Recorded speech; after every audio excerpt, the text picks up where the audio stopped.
Welcome to the Deep Dive. Today, we're really digging into Australia's electric vehicle market.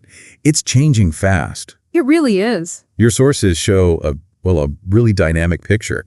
We're talking over 70 EV models available now. That's right, from about 30 different brands. It puts Australia quite high up globally, actually, for EV choice. Yeah, it's definitely moved beyond just, one big name dominating everything. Exactly, and that's what's so interesting. The sources you've gathered really point to this rapid evolution, giving consumers way more options. So our mission today is to unpack why this is happening, right? What are the key factors? And what does it all mean for you, the listener? Precisely. Let's get into it. Okay, so first up, market diversity. One factor seems to be that Australia doesn't have its own domestic car manufacturing anymore. That's a really significant point. It basically created an open field, didn't it? Yeah, like the doors were wide open for global players. Especially for new entrants. And your sources specifically mention the impact of Chinese manufacturers like BYD. Right.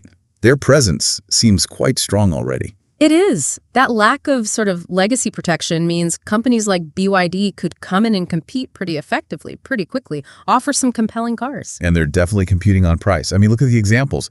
BYD's Atto 3 SUV, what was it? Around $44,500. $499, yeah. With a decent 420-kilometer range. Okay. And the Seal sedan? That one's also aggressive, around the $50,000 mark, giving you about 460-kilometer range. Wow, that kind of pricing has to make waves. Oh, absolutely. And it has.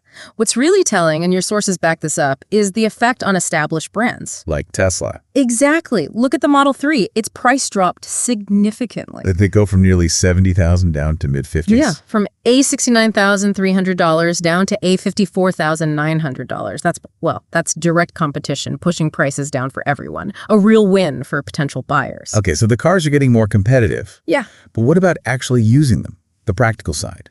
Infrastructure. That's improving too. Your sources mention the expansion of the charging network. And this CCS2 compatibility thing. Correct. CCS2 is becoming the common standard there. That makes a huge difference. And so?